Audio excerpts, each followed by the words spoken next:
Siga, compartilhe, inscreva-se e curta. A jornalista Patrícia Moraes Carvalho, do Diário do Brasil, analisou uma estratégia do presidente Jair Bolsonaro que vem deixando a grande mídia completamente desorientada, sem saber o que, quando e quem atacar. Funciona assim. Todos os dias o presidente acorda e vai para sua entrevista da manhã. Na saída do Palácio do Alvorada, o presidente se diverte com repórteres tendenciosos e lança uma isca. Alvoroçados e loucos para destruir o presidente, eles caem no engodo e aprontam o maior fuzuê nas redes sociais.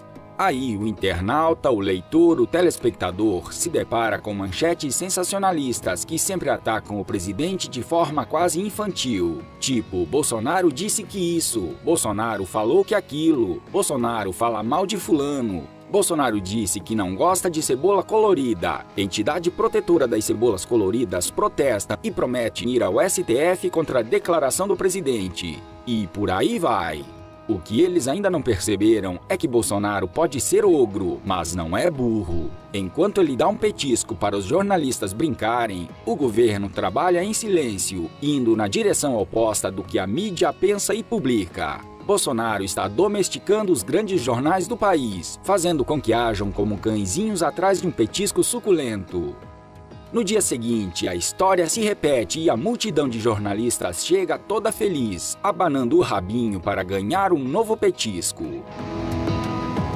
Falando sério agora, o levantamento divulgado no último domingo, que apontou uma queda de 22% no número de mortes violentas no Brasil neste primeiro semestre do governo Jair Bolsonaro, quando comparado ao mesmo período do ano passado, é uma prova de que sim, é possível sonharmos com um país mais seguro. Em 2017, o Brasil atingiu um impressionante número de 63.880 vítimas, o equivalente a 175 por dia. 7 por hora. Sérgio Moro atribuiu a redução no número de mortes violentas no Brasil a esforços de governos locais e do presidente Jair Bolsonaro. Moro citou recordes de apreensão de drogas e transferência de chefes de facções criminosas para presídios federais como medidas que surtiram efeitos nos índices de criminalidade. O fato é que a criminalidade impera no Brasil e esses números, apesar da redução significativa, são muito altos, só comparáveis a países em guerra. O que impede o Brasil de avançar no combate a todo tipo de crime de forma mais intensa e mais rápida é a lentidão e a má-fé dos habitantes do covil parlamentar, que não fazem o menor esforço para colocar em votação o projeto anticrime de Moro, que será um marco, uma revolução no combate ao crime organizado no Brasil. Falando em Sérgio Moro, estamos nos aproximando de mais uma rodada de limpeza, de desratização na política nacional, agora em escala municipal, que é onde o bicho pega de verdade. A população tem a chance de exterminar de vez da vida pública a base da estrutura corrupta que infesta o sistema político brasileiro. Como destacou o jornalista Jorge Serrão, do indispensável blog Alerta Total, no mundo, muita tensão política e econômica, muita em função da sucessão presidencial norte-americana, que tem tudo para reeleger Donald Trump. No Brasil, se a economia confirmar a tendência de retomada de crescimento, o esquerdismo populista tende a tomar mais uma paulada eleitoral. O repetitivo e desgastado monólogo Lula livre, sem propostas concretas e ainda com a lembrança viva da má gestão da petralhada, tucanalha e comparsas afins, indicam que as eleições municipais podem eleger muitos aliados da onda bolsonarista de 2018. A tendência é que prevaleça o comportamento eleitoral que mistura a indignação com o desejo pela concretização de reformas ou mudanças que ainda não ocorreram. Por enquanto, a jurássica esquerdalha ganha espaço para gritaria na mídia que parece falida, mas apenas está escondendo muita grana que ganhou na farra da roubalheira petralha. Só que deve eleger poucos vereadores e prefeitos, comprometendo o futuro da eleição de 2020. A todo instante, a canhotada ignara passa recibo de seus temores eleitoreiros. Os ataques ao Sérgio Moro são muito menos para inventar um discurso pela soltura do presodendro Lula, condenado por corrupção, e muito mais para tentar desgastar um potencial candidato a suceder Jair Bolsonaro. O curioso é que a leitura equivocada da oposição a Bolsonaro fortalece Moro simbologicamente, tanto que qualquer suposta briga ou intriga de Bolsonaro contra Moro não dura míseros 13 segundos. Todos sabem que o ex-juiz Moro deseja retomar a carreira de magistrado, sendo indicado para a primeira vaga que abrir no Supremo Tribunal Federal.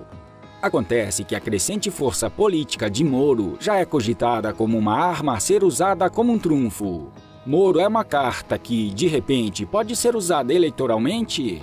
Este é o cagaço da Petelândia desvairada. Os idiotas e sem estratégia já fazem a campanha presidencial de Moro. Lula livre é o cabo eleitoral dele. Gilmar Mendes, sem querer, também é. Além de cuidar da própria saúde, Bolsonaro só não pode errar na escolha de um procurador-geral da República que venha para processar bandidos e não para engavetar investigações e impedir ou sabotar processos judiciais.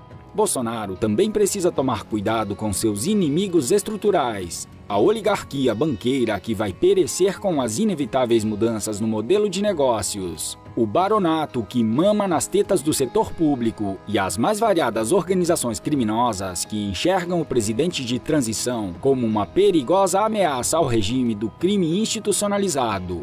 O grupo próximo de Bolsonaro também precisa se organizar e consolidar estruturalmente. Por enquanto, prevalece o romântico e quixotesco voluntarismo na ocupação dos espaços de poder.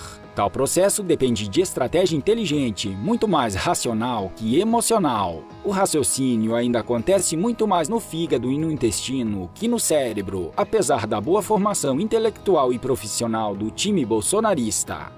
Com alta capacidade de cooptação, sabotagem e destruição dos adversários ou inimigos, a crueldade pragmática do mecanismo não permite ações erráticas no curto prazo. Erros táticos e de comunicação também podem ser fatais. O Estado ladrão tupiniquim é uma máquina de moer gente, boa ou ruim, genial ou imbecil, inocente ou que se acha águia em penugem de pombo.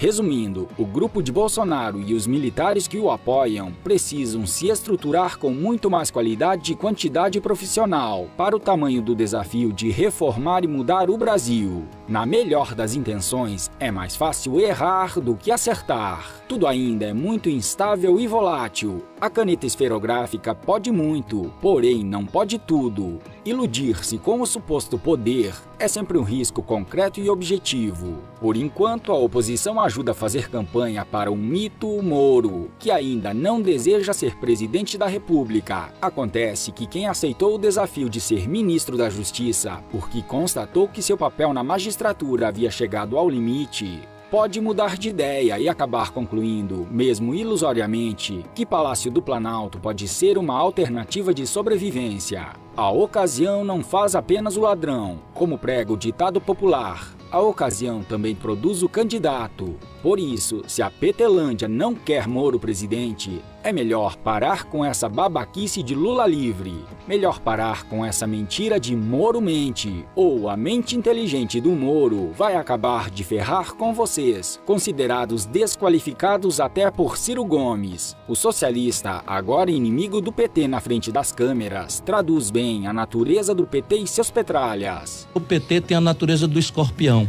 Sabe como é, né? O escorpião vendo uma grande enchente, o sapo sobrevivendo, ele ia morrer afogado, pede ao sapo para dar uma carona nele nas costas. E o sapo diz: não vou te dar carona porque se eu te der tu vai me ferroar e eu vou morrer. Mas como? Eu não vou te ferroar e morrer junto e tal. Aí o sapo achou razoável o argumento, deu carona pro escorpião. No meio da enchente, o escorpião ferrou a cabeça do sapo. E o sapo começou a morrer e perguntou: mas como você faz? Ele disse: desculpe, é a minha natureza. A natureza do PT não é amar o Brasil nem o povo brasileiro. A natureza do PT é o poder pelo poder a qualquer preço e falta de escrúpulo. Resumindo mais ainda, o maior pavor da esquerdalha e do mecanismo é que Moro se transforme no candidato a suceder Jair Messias Bolsonaro na presidência da República, na eleição de 2026 ou quem sabe já em 2022. A natureza do PT não é amar o Brasil nem o povo brasileiro. A natureza do PT é o poder pelo poder a qualquer preço e falta de escrúpulo.